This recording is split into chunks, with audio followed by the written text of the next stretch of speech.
وعلى آله وأصحابه أجمعين.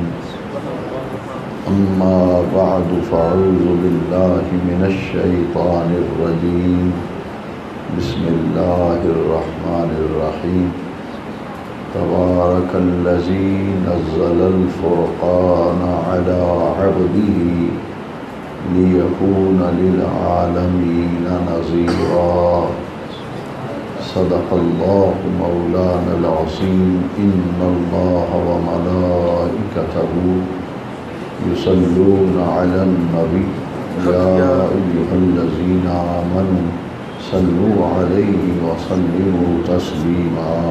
الصلاة والسلام عليك يا سيدي يا رسول الله وعلى آلك وأصحابك يا سيدي يا محبوب رب العالمین.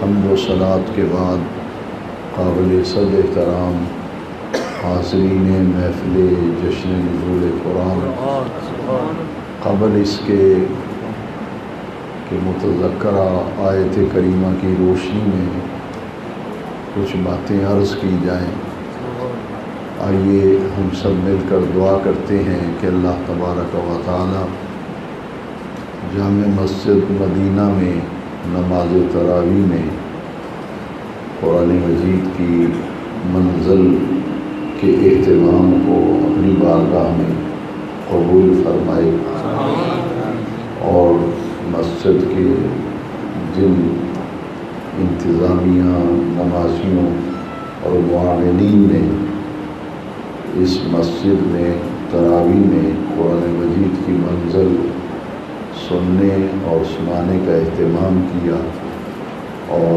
آج کی محفل پاک کا اہتمام انعقاد کیا، اللہ تبارک و تعالی ان تمام احباب کو دارین کی برکتوں سے، عزتوں سے سرفراز اور سرخرو فرمائے. آمین آمین. آج کی اس محفل کے لیے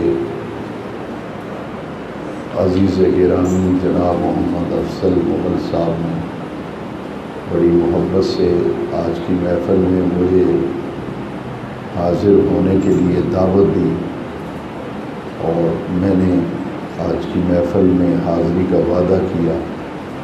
میں شکر ادا کرتا ہوں رب ذوالجلال کا، جس رب کریم نے اپنے فضل، اپنے کرم سے مجھے حسب وعدہ آج کی محفل میں حاضری کی توفیق بخشی. اللہ تبارک و تعالی محمد افضل مغل صاحب اور جناب صفدر علی مغل صاحب اور ان کے اہل خانہ نے جس عقیدت اور محبت کے ساتھ اہتمام کیا، اللہ تعالی شرف قبولیت عطا فرمائے، اور ان کے والد گرامی قدر محترم جناب حاجی غلام رسول صاحب کو اللہ تعالی صحت کاملہ، شفاء عاجلہ عطا فرمائے، اور ان کا سایہ اللہ تعالی ان کے سروں پر قادر سلامت اور صحت و سلامتی کے ساتھ قائم اور دائم رکھے. یہ نزول قرآن کی محفل ہے، اور یہ اللہ تعالیٰ کا کرم ہے کہ بڑا ہی رحمتوں اور برکتوں والا مہینہ ہمارے درمیان تشریف فرما ہوا، اور خوش نصیبوں نے اس مہینے میں اللہ تعالیٰ کے احکام پر عمل کر کے رمضان الکریم میں روزے رکھے اور تراویح کا اہتمام کیا، اور دیگر نیک اعمال اور عبادات اور ذکر کی کیفیتوں میں اپنے آپ کو مصروف کر کے اپنے دامن میں حسنات، اپنے دامن میں برکات کو سمیٹا اور جمع کیا. آئیے دعا کرتے ہیں کہ اللہ تعالیٰ زندگی میں بار بار یہ رحمتوں بڑا مہینہ ہمیں دیکھنا نصیب فرمائے، اور اس مہینے کی قدر و منزلت پہچان کر ہمیں اس مہینے میں ذکر و عبادت کا اہتمام کرنے کی اللہ تعالیٰ توفیق عطا فرمائے. آپ جانتے ہیں کہ اللہ تبارک و تعالی نے انسان کی ہدایت اور اس کی رہنمائی کے لیے، رشد و ہدایت کے لیے انبیاء کرام کو، مرسلین اعظام کو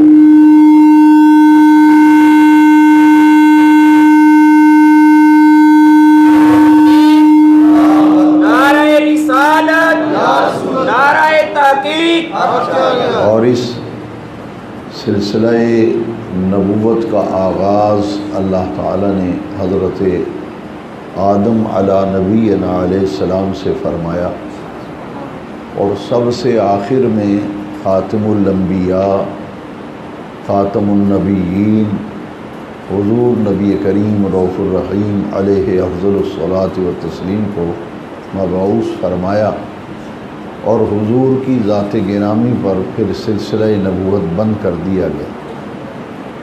قرآن مجید کے مطالعے سے یہ بات سمجھ میں آتی ہے کہ مختلف قوموں کی طرف مختلف انبیاء کرام مبعوث کیے گئے، اور مختلف انبیاء کرام کو آسمانی کتابیں عطا کی گئیں۔ جتنی بھی آسمانی کتابیں ہیں یہ ساری کی ساری رمضان شریف میں ہی نازل کی گئی۔ شہر رمضان الذی انزل فیہ القرآن، کہ رمضان الکریم وہ باعظمت مہینہ ہے جس میں قرآن نازل کیا گیا۔ اس کی تفسیر میں تمام مفسرین کرام نے لکھا کہ جتنے بھی آسمانی صحیفے انبیاء کو دیے گئے اور جتنی بھی آسمانی کتابیں نبیوں کو دی گئیں وہ اسی رمضان شریف میں نازل کی گئیں۔ اور یہ قرآن مجید اللہ تبارک و تعالیٰ کا آخری پیغام ہدایت ہے۔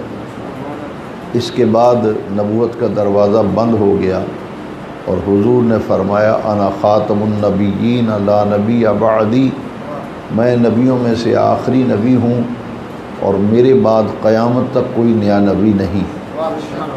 ولا رسول بعدی ولا کتاب بعدی، اور میرے بعد صبح قیامت تک نہ کوئی نیا رسول آئے گا اور نہ کوئی اور کتاب آئے گی۔ اور پھر فرمایا ولا امت بعدی، اور میری امت کے بعد پھر قیامت تک کوئی امت بھی نہیں ہوگی۔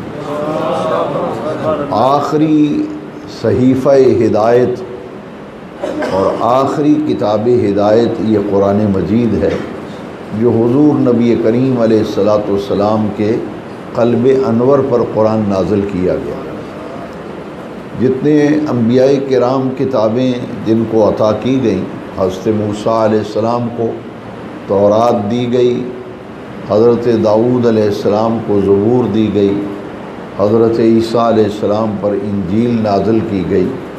ان تمام انبیاء کرام کو جب بھی اللہ نے کتاب عطا فرمائی تو ہر نبی، ہر رسول، پیغمبر کو منتظر رہنا پڑا، انتظار کرنا پڑا، اور جتنے دن اللہ تبارک و تعالیٰ کی قدرت کو پسند تھا اتنے دن انبیاء کرام نے انتظار کیا اور پھر انہیں کتاب دی گئی۔ لیکن حضور نبی کریم رؤوف الرحیم علیہ افضل الصلاۃ والتسلیم آپ کبھی بھی کہیں قرآن لینے کے لیے نہیں گئے۔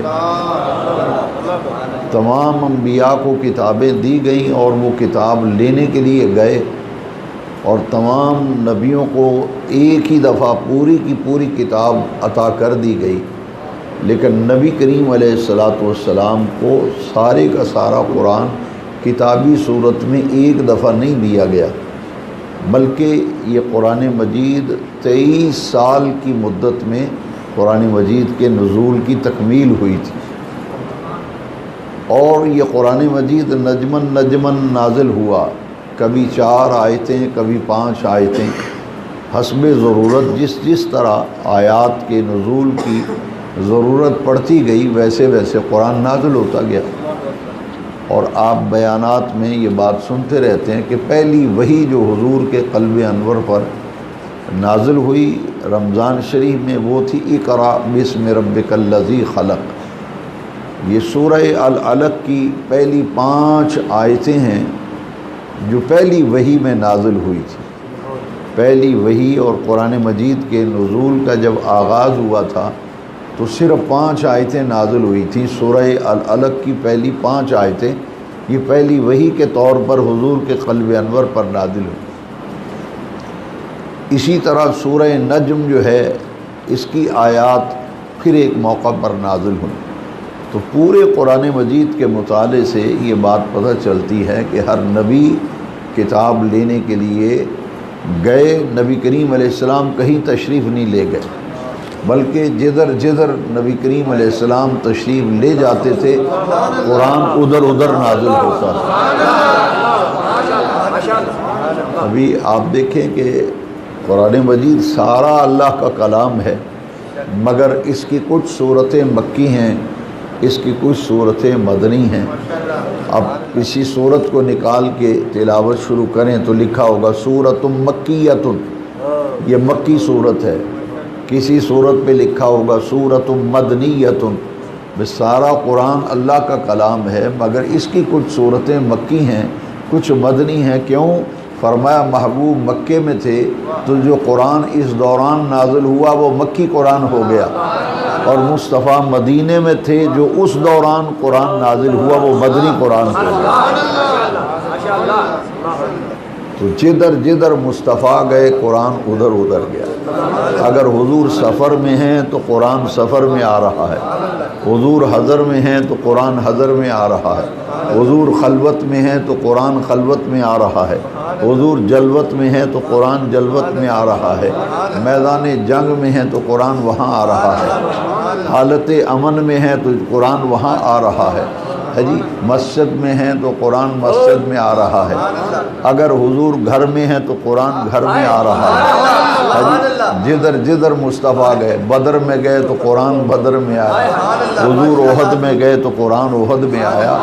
یہاں تک کہ اگر حضرت عائشہ صدیقہ کے بستر پر تھے حضور تو قرآن وہاں بھی نازل ہوا.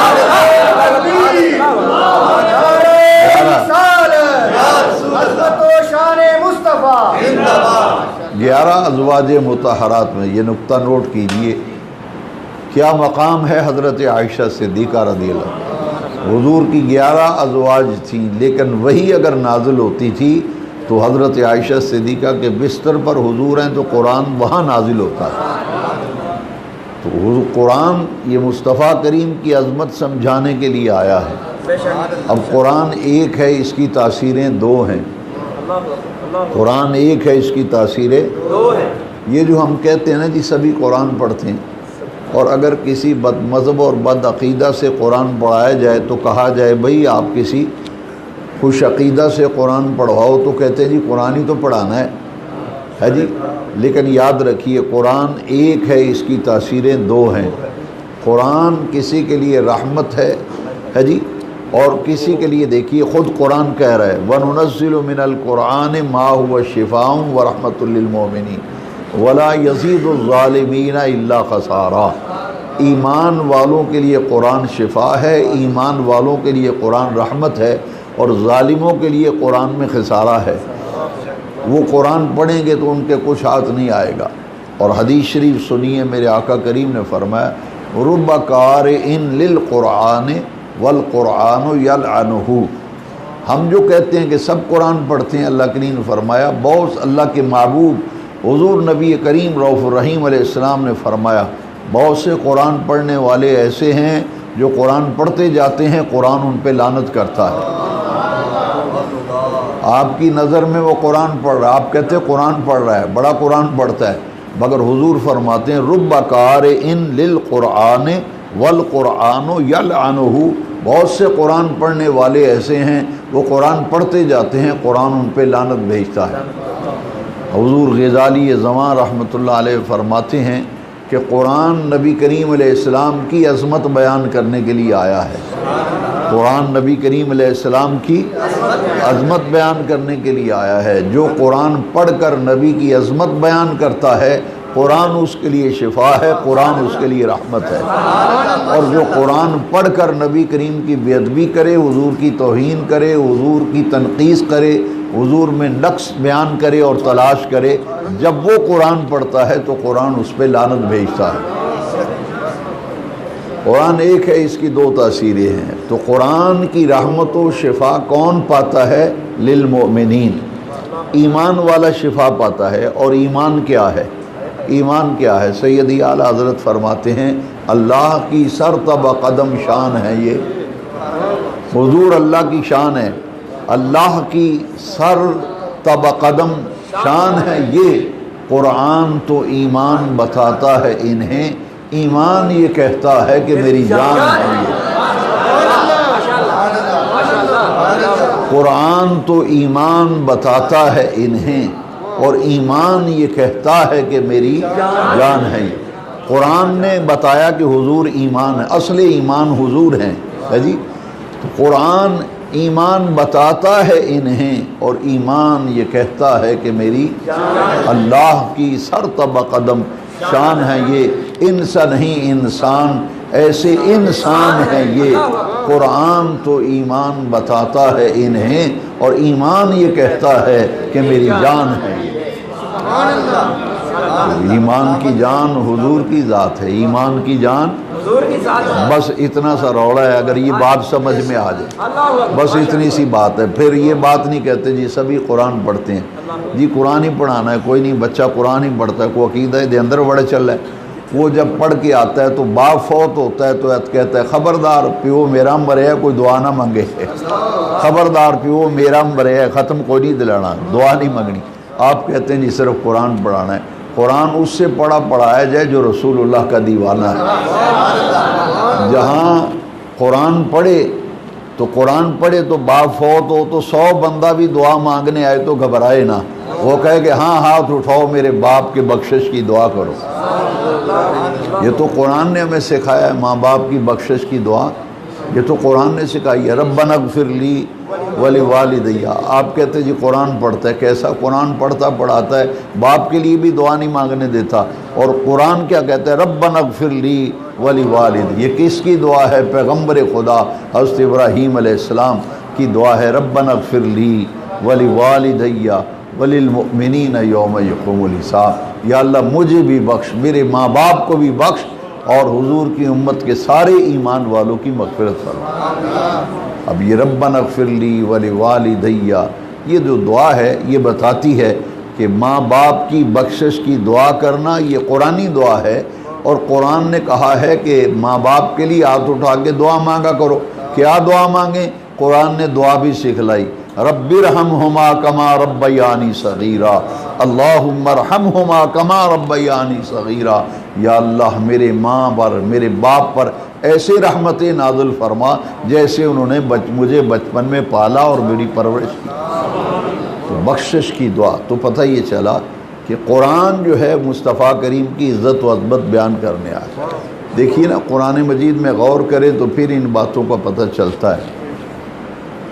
جہاں نبی کریم علیہ السلام کی تشریف آوری کا ذکر کیا نا قرآن نے، وہاں فرمایا قد جاءکم من اللہ نور و کتاب مبین، تاکہ تمہارے پاس تشریف لے آیا اللہ کی طرف سے ایک نور و کتاب مبین، اور ایک روشن کتاب آئی۔ ایک نور تشریف لایا اور ایک روشن کتاب آئی۔ اب دیکھیے یہاں اللہ تعالیٰ اپنے محبوب کریم کی کسی اور اس میں صفت کا ذکر بھی فرماتا تو بجا تھا قد جاءکم من اللہ نبی، تحقیق اللہ کی طرف سے تمہارے پاس نبی تشریف لے آئے۔ یا آیت کریمہ یوں ہوتی قد جاءکم من اللہ رسول، تحقیق تمہارے پاس رسول تشریف لے آئے۔ اللہ کریم نے نہ نبی کا لفظ استعمال کیا نہ رسول کا لفظ استعمال کیا تو نور کا لفظ استعمال کیا۔ فرمایا قد جاءکم من اللہ نور و کتاب مبین، تحقیق تمہارے پاس اللہ کی طرف سے نور تشریف لے آئے اور کتاب مبین آ گئی۔ اب مفسرین نے بڑا پیارا نقطہ بیان فرمایا ہے، فرماتے ہیں کہ یہاں نور کا، روشنی کا اور کتاب کا آپس میں بڑا گہرا ربط ہے، بڑا گہرا تعلق ہے، اور ربط بھی معنوی ربط ہے۔ ربط معنوی ربط ہے کہ نور، روشنی اور لائٹ اور کتاب کا اتنا گہرا تعلق ہے۔ مفسرین فرماتے ہیں دنیا کی کوئی کتاب ایسی نہیں جو اندھیرے میں پڑھی جائے۔ ہر کتاب کو پڑھنے کے لیے روشنی کی ضرورت ہے، ہر کتاب کو پڑھنے کے لیے لائٹ کی ضرورت ہے۔ بے نیاز رب نے قرآن میں اپنے محبوب کے لیے نور کا لفظ استعمال کیا اور کتاب مبین کہہ کے روشن کتاب کا ذکر کیا، تاکہ دنیا والوں کی سمجھ میں آ جائے کہ اے دنیا والوں، یہ نور اور کتاب کو اکٹھا تب ذکر کیا ہے۔ دنیا کی کوئی کتاب روشنی کے بغیر پڑھی نہیں جا سکتی، اور ایک ہے قرآن کا پڑھنا، ایک ہے قرآن کا سمجھنا۔ پڑھنے کے لیے جس طرح ظاہری روشنی کی ضرورت ہے، اندھیرے میں کتاب پڑھی نہیں جا سکتی، اسی طرح کتاب کو سمجھنے کے لیے جب تک دل عشق رسول سے منور نہ ہو، جب دل عشق رسول سے منور نہ ہو تو قرآن سمجھ میں نہیں آ سکتا۔ قرآن اس کی سمجھ میں آئے گا جس کا دل عشق مصطفیٰ کے نور سے روشن ہو۔ وہاں قرآن کو سمجھنے کے لیے حضور کی محبت کے نور کی ضرورت ہے۔ یہ نہ ہوگا تو دنیا کی کوئی کتاب پڑھنا اور ہے اور سمجھنا اور ہے، پڑھنا اور ہے اور سمجھنا۔ پڑھتے سبھی ہیں مگر سمجھ میں ان کی آتا ہے جو میلاد شریف کا لنگر کھانے والے،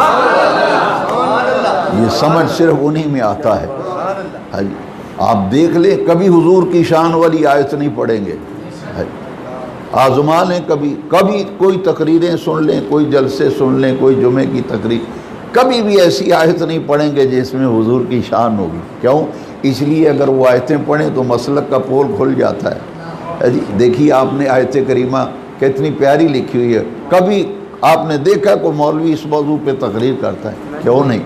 اس پہ نہیں تقریر کرے گا، کیونکہ پوری آیت جو ہے مصطفیٰ کی عزت و عظمت کو بیان کر رہی ہے۔ وَلَوْ أَنَّهُمْ إِذْ ظَلَمُوا أَنفُسَهُمْ جَاءُوكَ، اے دنیا بھر کے لوگوں اپنی جانوں پر ظلم کر لو تو کیا کرو؟ جاؤکا، اے محبوب جہاں بھر کے ظلم اپنی جانوں پر کر لیں تو محبوب تیری بارگاہ میں آ جائیں۔ اور یہ کیوں نہیں فرمایا جاؤ فی القعبہ، کعبے میں آ جاؤ؟ یہ نہیں فرمایا جاؤ فی المکہ، بلکہ فرمایا جاؤ کا، کاف ضمیر خطاب کی ہے۔ اے محبوب اگر گناہ کر بیٹھے ہیں، جانوں پر ظلم کر بیٹھے ہیں تو محبوب پھر کیا تیری بارگاہ میں آ جائیں۔ جاؤ کا، پیارے محبوب تیری بارگاہ میں آ جائیں تو آ کر کیا کریں؟ فرمایا آ کر کہیں فاستغفر اللہ، یا اللہ مجھے بخش دے۔ اللہ سے بخشش مانگیں، یا اللہ بخشش مانگنی ہے تو مکے بھیج دیتا، اگر بخشش ہی مانگنی تھی تو مکے میں بھیج دیتا، ادھر کیوں بھیجا ہے جی؟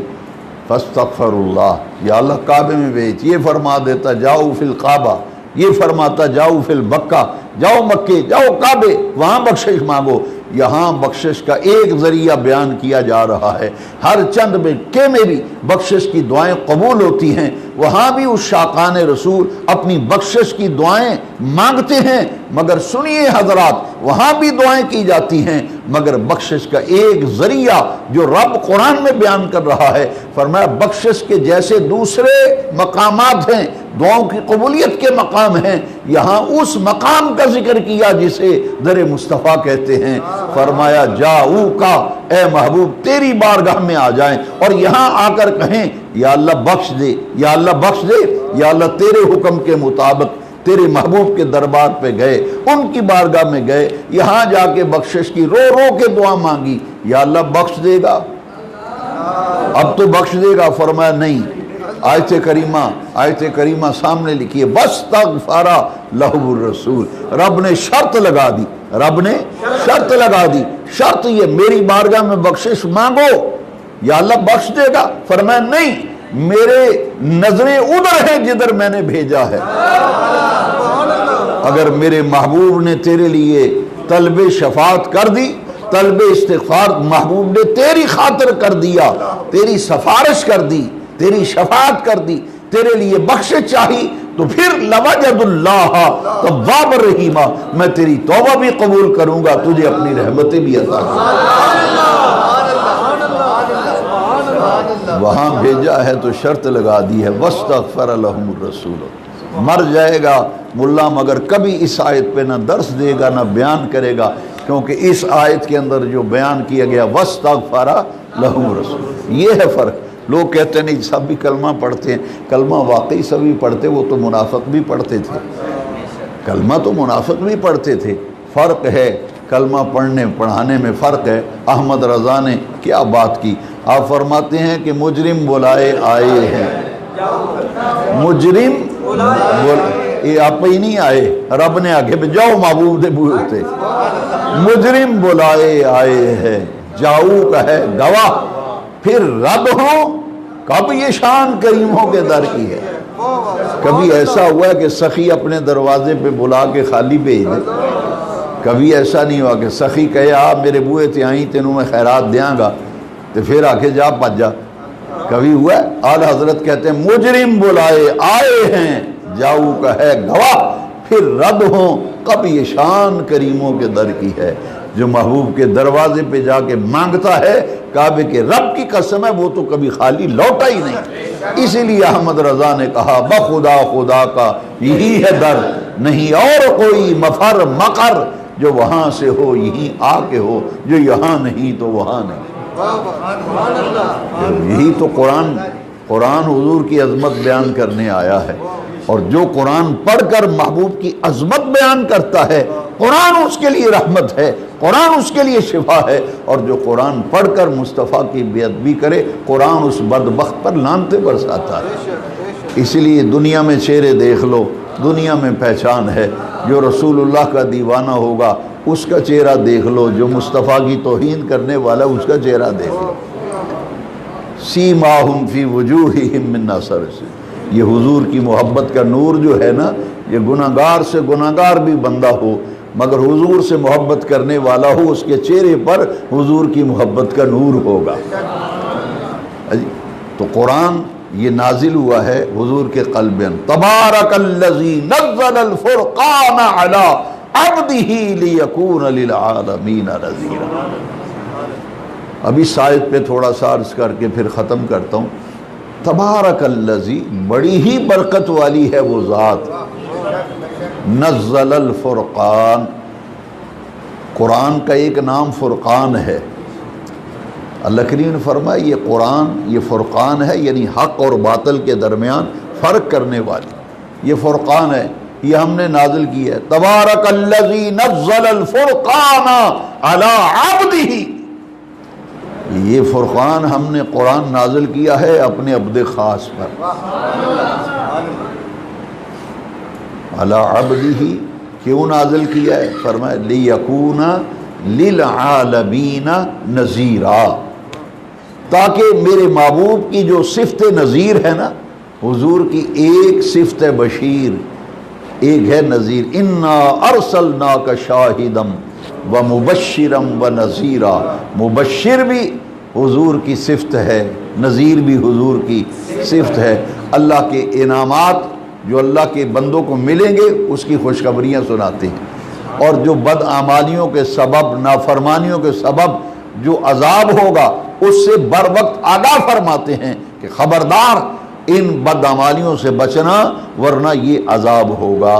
اور اس کو نذیر کہتے ہیں جو برے انجام سے پہلے ہی آگاہ کر دے، برے انجام سے پہلے آگاہ کرے کہ دیکھنا اگر یہ کام کرو گے اس کا انجام یہ ہوگا۔ تو حضور کی صفت مبشر بھی ہے، حضور کی صفت نذیر بھی ہے۔ فرمایا میرا محبوب تمام جہانوں کے لیے نذیر بن جائے۔ ہاں، لیکون للعالمین، قربان جائیں اگر محبوب کو رحمت بنایا تو فرمایا رحمت للعالمین، یہ تمام جہانوں کے لیے رحمت ہے۔ نذیر بنایا تو فرمایا للعالمین، محبوب رحمت ہے تمام جہانوں کے لیے، اور نذیر ہے تو یہ بھی تمام جہانوں کے لیے نذیر۔ حضور کی صفت ہے، صفت نذیر۔ ابو جہل نے ہاتھ میں سنگریزے پکڑے اور کہتا ہے بتاؤ میری مٹھی میں کیا ہے۔ ابو جہل بھی جانتا تھا کہ نبی غیب کا علم رکھتا ہے، کبھی پوچھا ورنہ کیا ضرورت تھی پوچھنے کی۔ اگر اس کا یہ نظریہ ہوتا کہ نبی کو غیب کا علم نہیں تو کبھی نہ پوچھتا، اس کو پتہ تھا کہ اگر سچے نبی ہوں گے تو بتائیں گے۔ یہ الگ بات ہے کہ سورج کو پلٹتا دیکھ کر، چاند کے دو ٹکڑے اگتے دیکھ کر، پتھر کو پانی پہ تیرتے دیکھ کر وہ کلمہ نہ پڑھ سکے، بدبخت۔ وہ ازلی شکی تھے، اور ہدایت اللہ نے ان کے مقدر میں نہیں رکھی تھی، اسی لیے اس نے کہا کہ بتاؤ میری مٹھی میں کیا ہے۔ سنگریزے تھے نا، روڈ پکڑے ہوئے تھے، کہتے بتاؤ میری مٹھی۔ حضور نے فرمایا میں بتاؤں یا یہ بتائیں کیا میں بتاؤں کیا ہے، یہ خود بتائیں۔ تمام تفسیر کی کتابوں میں لکھا ہے کہ حضور نے صفت نذیر کا جلوہ، صفت نذیر کا پرتو جب ابو جہل کی بند مٹھی میں سنگریزوں پر صفت نذیر کا جلوہ حضور نے ڈالا تو ابو جہل کی بند مٹھی میں ان کنکروں سنگریزوں نے بھی اللہ کی تسبیح پڑھنا شروع کر دیا۔ لیکون للعالمین، حضور کی صفت نذیر کا کیا کہنا، کائنات کی جس جس شے پر حضور کی صفت نذیر کا جلوہ پڑا، اس کائنات کی اس شے نے اللہ کی تسبیح بیان کرنا شروع کر۔ تو یہ قرآن حضور کی عظمت بیان کرنے کے لیے آیا ہے۔ خوش قسمت ہیں وہ لوگ جو قرآن پڑھتے ہیں، ایمانوں کو جلا بخشتے ہیں۔ جہاں بھی آپ قرآن مجید میں دیکھیں نا، ایسی تو بیسیوں آیات کیا سینکڑوں آیات قرآن مجید میں، ہزاروں آیات ایسی آپ کو ملیں گی جن میں جگہ جگہ نبی کریم علیہ السلام کی عزت عظمت کو بیان کیا گیا۔ اور حضور سرور عالم صلی اللہ علیہ وسلم کے پاس رب نے بھیجا ہے کہ جانوں پر ظلم کیے ہیں تو در مصطفیٰ پہ جاؤ۔ جبھی تو تفسیر قرطبی میں ہے کہ حضور کے وصال کے بعد تیسرے دن ایک اعرابی مسجد نبوی میں آیا اور یہی آیت قرآن پڑھ کے تو مسجد نبوی میں آیا، یہاں آیا تو پتہ چلا حضور کا وصال ہو گیا، اور آ کے پوچھتا ہے کہ میں نے حضور سے ملاقات کر لی۔ اسے بتایا گیا کہ حضور کا تو تیسرا دن ہے، آج وصال ہو چکا ہے۔ اس نے کہا اینا قبر رسول اللہ صلی اللہ علیہ وسلم، مجھے بتاؤ حضور کی قبر انور کہاں ہے۔ حضرت علی کرم اللہ تعالیٰ وجہ کریم نے اس کا ہاتھ پکڑا اور حضور کی قبر انور پہ لے گئے اور فرمایا ھذا قبر رسول اللہ صلی اللہ علیہ وسلم، یہ ہے حضور کی قبر انور۔ اب تفسیر قرطبی میں امام قرطبی نے اسی آیت کے تحت لکھا ہے کہ اعرابی نے حضور کی قبر انور کی مٹی سر میں ڈالی اور زار و قطار رونے لگا، اور کیا عرض کرتا ہے حضور کی قبر شریف پہ کھڑا ہو گئے، عرض کرتا ہے یا رسول اللہ میں نے اپنی جان پر بڑے ظلم کیے ہیں، اور میں یہ قرآن کی آیت پڑھ کے آیا ہوں کہ جان پر ظلم کر بیٹھو تو در مصطفیٰ پہ آ جاؤ۔ حضور مجھے یہاں آ کے پتہ چلا ہے کہ آج تیسرا دن ہے، آپ دنیا سے پردہ فرما گئے۔ تو اعرابی نے کہا یا رسول اللہ مجھے اپنے رب سے میرے گناہوں کی معافی لے دے، مجھے اپنے رب سے میرے گناہوں کی معافی لے دیجئے، میری بخشش کرائیے رب سے۔ امام قرطبی نے لکھا ہے، اور مولا علی اس روایت کے راوی ہیں، مولا علی اس روایت کے وہ فرماتے ہیں قد نودی من القبر، ایمان سے تفسیر میں یہ لفظ پڑھیں ایمان تازہ ہو جاتا ہے۔ مولا علی فرماتے ہیں قد نودی من القبر، فرماتے ہیں آقا کریم کی قبر انور سے ندا آئی، آواز آئی قد غفر لکا، اور میری بارگاہ میں آ کے اللہ سے بخشش مانگنے والے جا تیری بخشش ہو گئی ہے، جا تیری بخشش ہو گئی ہے۔ مجرم بلائے آئے ہیں جاؤ کا ہے گواہ، پھر رد ہوں کب یہ شان کریموں کے در۔ مولانا اشرف علی صاحب تھانوی دیوبند مکتبہ فکر کے مجدد ہیں، انہوں نے اپنی کتاب جمال الاولیاء میں لکھا ہے، یہ تو قبر شریف سے آواز آئی ہے نا، مولانا اشرف علی صاحب تھانوی نے اپنی کتاب جمال الاولیاء میں لکھا ہے کہ حضرت شیخ احمد کبیر رفاعی رحمۃ اللہ علیہ مدینہ پاک گئے اور حضور کے روضے پہ جا کے سلام پیش کیا، السلام علیکہ یا جدی، اے میرے دادا جان، اے میرے نانا جان، میرا سلام قبول فرمائیے۔ تو حضور کی قبر شریف سے جب جواب آیا نا وعلیکہ السلام یا بنی، اے میرے بیٹے تجھے بھی سلام ہو۔ تھانوی صاحب نے لکھا ہے کہ احمد کبیر رفاعی نے کہا حضور یہ تو سلام گھر میں پیش کیا کرتا ہوں تو سلام کا جواب تو وہاں بھی آپ کی آواز میں سنتا ہوں، سلام کا جواب تو وہاں بھی آپ کی آواز وہاں مجھ تک پہنچتی ہے، میں سنتا ہوں۔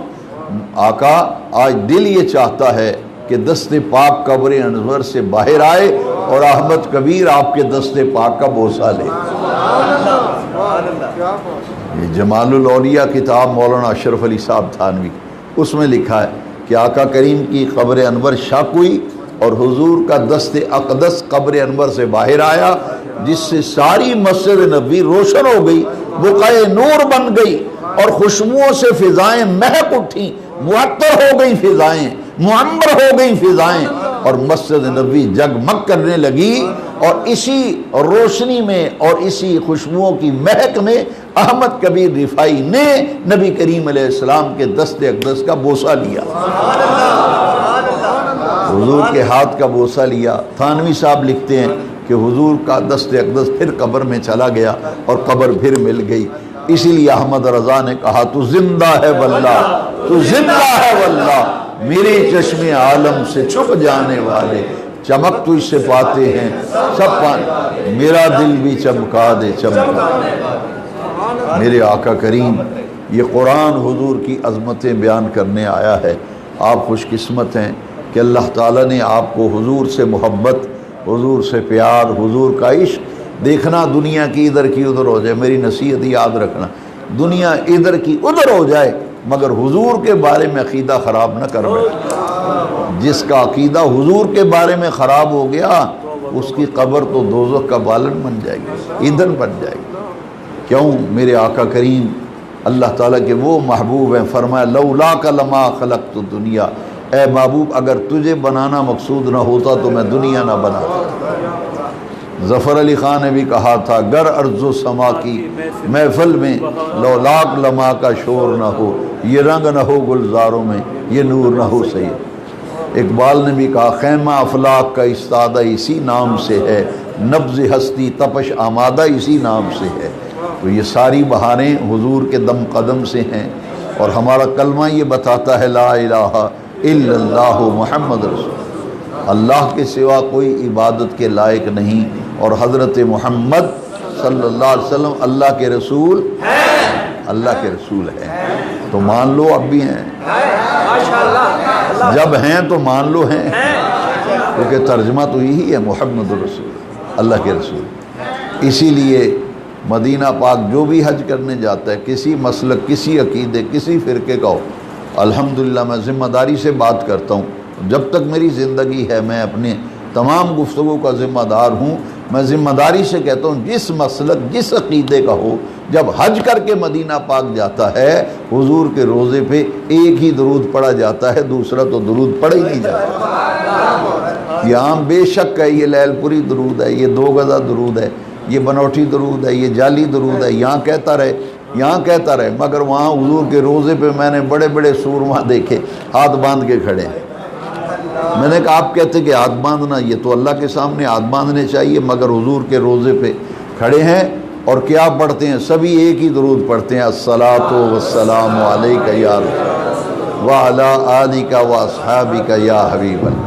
اور کسی مسلک، کسی فرقے کی حج عمرے کی کتاب لیں اور پڑھا کرو، دیکھا کرو، کسی بھی مسلک عقیدے کی حج عمرے کی کتاب خریدیں، آپ کو یہی درود، یہی درود سب نے لکھا ہے کہ حضور کے روضے پہ جاؤ تو اس یقین سے درود پڑھو مصطفیٰ سن رہے ہیں، مصطفیٰ سن رہے ہیں۔ میں نے ایک شخص کو دیکھا حضور کی یہاں کہتا ہے درود نہیں پہنچتا، یہ لیل پوری درود ہے، یہ بنوٹی درود ہے، یہ جعلی ہے، مولوی سردار نے بنایا، کو کچھ کہتا ہے۔ میں نے کہا یہ تو مولوی سردار احمد صاحب رحمۃ اللہ علیہ محدث اعظم کی میں کہتا ہوں ان کی قبولیت ہے کہ نسبت اچھی ہو گئی، نسبت اچھی ہو گئی کہ یہ عاشق رسول ہے جس نے اس درود شریف کی کثرت کی، یہ تو ان کی قبولیت کی علامت ہے۔ میں نے اس کو دیکھا درود شریف پڑھ رہا تھا اور یہی پڑھ رہا تھا، اور میں باہر کھڑا ہو گیا، باب بقی سے جب نکلے میں نے کہا اس کا انتظار کرتا ہوں، تو میں نے اس کا ہاتھ پکڑ لیا اور مجھے کہتا تسی بھی آئے ہو؟ میں کہا جی میں بھی حاضر ہویا ہاں۔ آندھا اتنے کھلوتے ہو کسی دا انتظار ہے؟ میں کہا تھوڑے ہی انتظار سی۔ آندھا خیر ہے، میں کہا تسی شاہ کوٹ مینوں آندے ہو بھئی یہ لیل پوری درود ہے، پڑھنا نہیں چاہیے تھا، میں تمہیں ویکھیا بخاؤ نہ کی پڑھی جی ہاتھ کتاب۔ آندھا نہیں انہوں رہن دو، تسی انہوں رہن دو۔ میں کہا نہیں انہوں نہیں رہن دے، اے میں دیکھنا کیڑی کتاب۔ انہیں وچ اتفاق نہ انگلی رکھی اس صفحے تے، میں کہ انہوں کھولو ہاں ذرا، کھولیا تے لکھیا الصلاۃ والسلام علیک یا رسول اللہ، الصلاۃ والسلام علیک یا رحمت للعالمین۔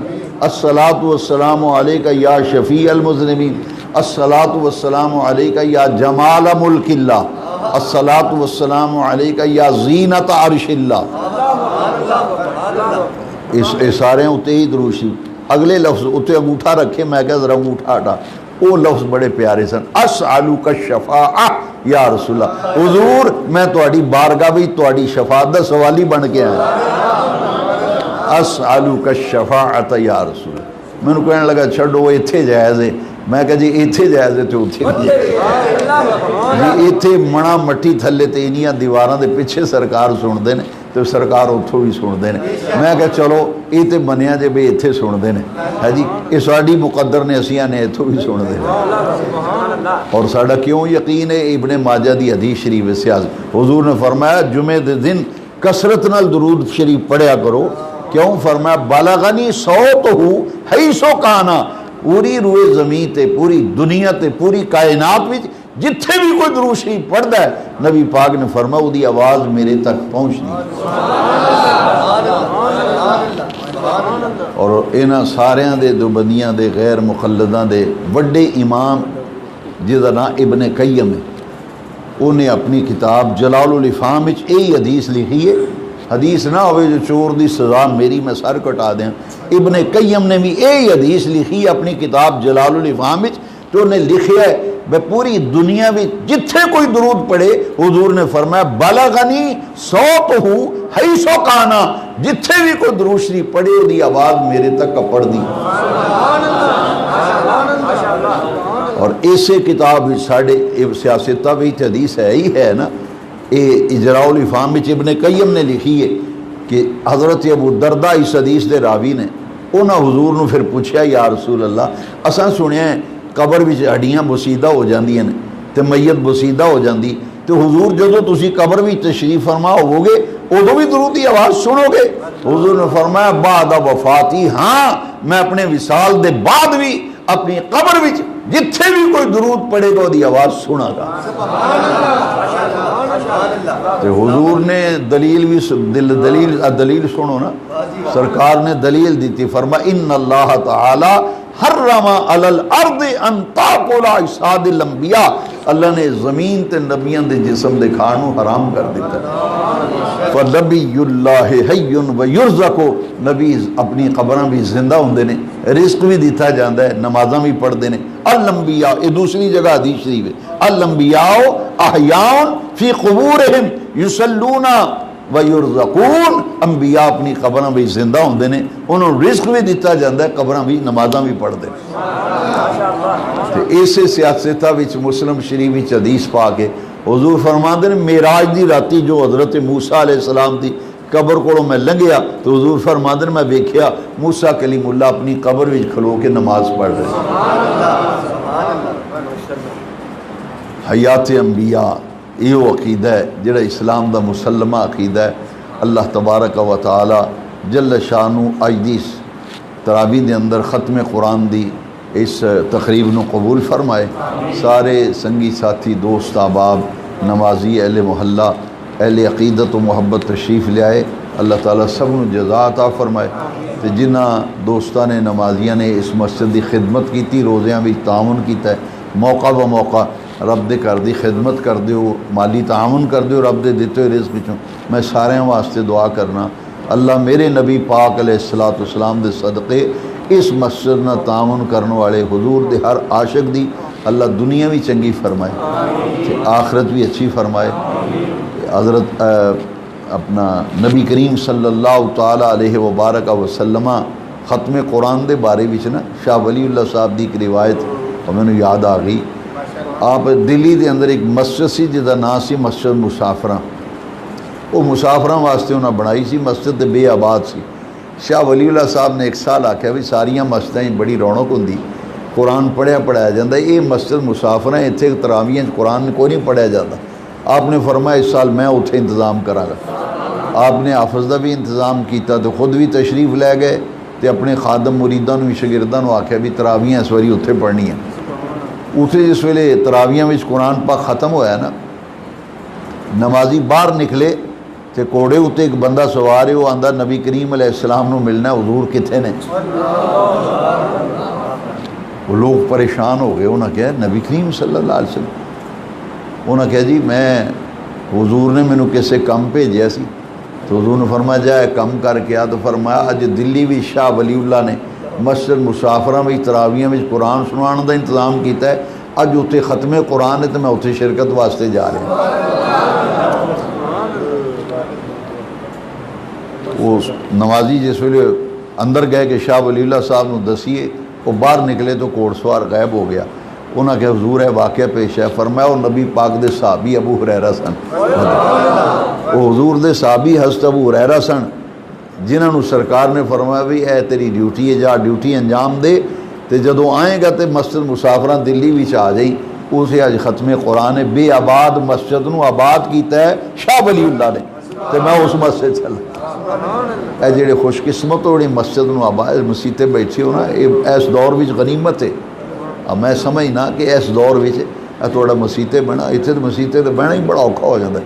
چوک وچ بہ کے ساری رات اتنے گپاں ماردے رہن، سگریٹ پیندے رہن، پان کھاندے رہن، ساری رات بیٹھے رہن، تو کوئی سرگی بھی سے ہو جاندی تو کوئی پتہ پرواہ نہیں، راتاں بازاراں وچ چوکاں بھی گزردیاں۔ تسی کڈے خوش قسمت ہو جیڑا وقت گزریا ہے رب دے گھر وچ تے چنگے ماحول وچ گزریا ہے نا، اے یقیناً وہ کسے کھاتے نہیں پینا، اے جڑا بخشش دا ذریعہ بن جانا۔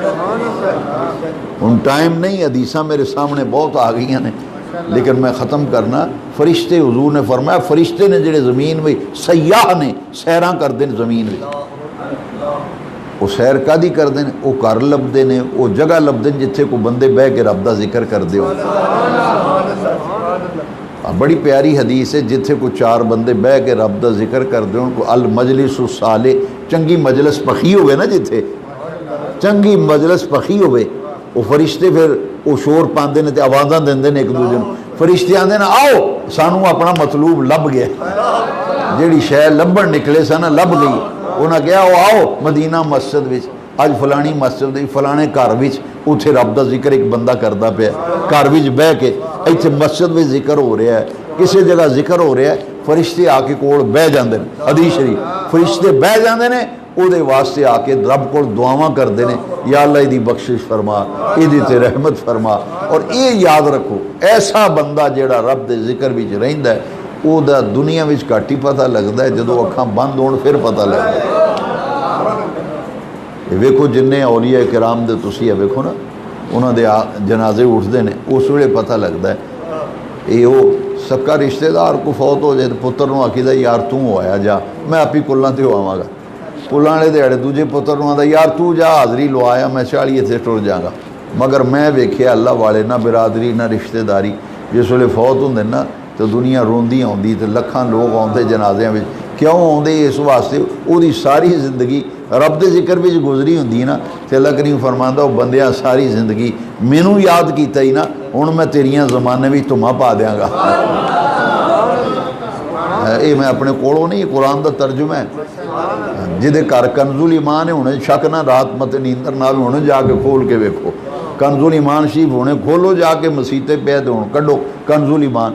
اعلیٰ حضرت ترجمہ کیتا ہے فَاذْكُرُونِی اذکرکم، رب نے اعلیٰ حضرت نے ترجمہ کیتا ہے، رب نے فرمایا تسی مینوں یاد کرو، میرا ذکر کرو، میں تہاڈیاں تھما پا دیاں گا۔ یہ پنجابی ترجمہ ہے، وہ ترجمہ اردو دا اتنے لکھیا ہے تم میرا ذکر کرو میں تمہارے چرچے کروں گا۔ اینو ہی تے چرچے آندے نے تھما پہ جاندی ہیں، دوڑاں لگیاں دنیا دی حضرت صاحب دا وصال ہو گیا، فلانے بزرگ ٹر گئے تے لوگ ترسدے نے سانو زیارت کرن دا موقع لب جائے، کہ او دے جنازے وچ تاں جائیدا ہے، سنو گل تاں جائیدا ہے ساڈی بخشش دا ذریعہ بن جائے۔ چنگے بندے دے جنازے وچ جائیے نا، نیک بندے دا حدیث وچ آوندا ہے نیک بندہ صالح جہدا رب دی بارگاہ وچ کوئی درجہ ہوئے قبولیت دا، او دے جنازے وچ جائیے تے بندے دی اپنی بخشش ہو جاندی۔ کچھ اے وجہ جنازے نے پڑھن والوں دی وجہ تو او دی بخشش ہوندی، تے کچھ جنازے اے وجہ نے جہدا جنازہ پڑھیا جاندا ہے او دی وجہ تو پڑھن والوں دی بخشش ہو جاندی۔ جے کوئی دی تفصیل جاننا چاہے تے امام سیوطی دی کتاب احوال الموتى والقبور وہ لے کے پڑھے، او دے وچ لکھیا ہے کہ نیک بندے بزرگاں دے جنازے پڑھن نال کی نفع تے کی فائدے لبدے نے۔ اللہ تعالیٰ اسے پاکیزہ سوچ اسے پاکیزہ فکر تے عقیدے اتے سانو زندہ رکھے. موت آئے تے اسے عقیدے تے اسی تے دعاواں منگنے ہیں کہ آخری ویڑا ہوئے تو حضور دی زیارت و دیدار ہوئے تے لباں دے سونے محبوب دا درود پاک جاری ہوئے تے اے او دے جاری ہونا جڑا دنیا میں درود شریف دا عادی ہوئے, جڑا دنیا تے درود شریف دا. میں ایک پنڈ تقریر کرن گیا تو انہاں میں نے آکھا جی کیڑی مسیتے جانا جی؟ میں کہا جی نہ میں انہاں کو نہیں دسیا. انہاں کہا ساڑھے پنڈ جلسہ ہے. انہاں کہا ایک مسیت درود والے دی ایک کے برود والے دی. میں وہ پریشان ہو گیا. میں کہا برو. انہاں کہا جی مولوی صاحب نو پھڑ کے لے گئے نے آرمی والے آندے نے دہشت گرد ہے انہوں پھڑ کے مولوی صاحب نو اتھے لے گئے نے پشاور وال تو وہ پنڈ تے علاقے مشہور ہو گیا بھی اے برود والے دی مسیت ہے تے اے درود والے دی. انہاں کہ تساں کیڑی مسیتی جانا؟ میں کہا میں تے درود والی جانا. دیکھو نا کڈی سونی پہچان ہے, کڈی سونی پہچان ہے. بسڑیاں مسیتاں بھی درود والیاں, اسی آپ بھی درود والے, اسی آپ بھی درود و سلام والے. ساڑی پہچان بڑی چنگی ہے. اللہ اے دے اتے سانو ثابت قدم رکھے. وما علینا الا البلاغ. اللہم صلی علی سیدنا و مولانا محمد وعلی آل سیدنا و مولانا محمد مبارک وسلم. اے رب کریم اس ختم قرآن کی محفل کو قبول فرما. تراویح میں جو قرآن مجید کی منزل پڑھی گئی مولا کریم اس منزل کو قبول فرما کر قرآن مجید کے فیضان سے ہمارے سینے روشن فرما دے. قرآن مجید سنانے والے حافظ صاحب, سننے والے تمام نمازی سب کو قرآن شریف کی برکتیں عطا فرما. اس تکمیل قرآن اور ختم قرآن کی برکت سے ہماری خطائیں ہمارے گناہ یا اللہ معاف فرما. صدقہ نبی کریم علیہ السلام کا بیماروں کو شفا, صحت, تندرستی, سلامتی, عافیت نصیب فرما. تنگ دستوں کو خوشحالی نصیب فرما. بے اولادوں کو میرے رب کریم نیک صالح اولاد عطا فرما. دنیا میں عزت و آبرو والی زندگی, ایمان اور سلامتی والی موت عطا فرما. اللہم احسن عاقبتنا فی الامور کلہا واجرنا من خزی الدنیا وعذاب الآخرہ. رب اغفر وارحم وانت خیر الراحمین. اللہم انا نسألک توبة قبل الموت وراحة عند الموت ومغفرة بعد الموت والفوز بالجنة والنجاة من النار. آمین یا رب العالمین. اللہم اخرجنا من الظلمات الى النور. اللہم اخرجنا من الظلمات الى النور. اللہم اہدنا فیمن ہدیت وآفنا فیمن عافیت وتولنا فیمن تولیت. وصلی اللہ علی حبیبہ سیدنا محمد وآلہ وصحبہ اجمعین.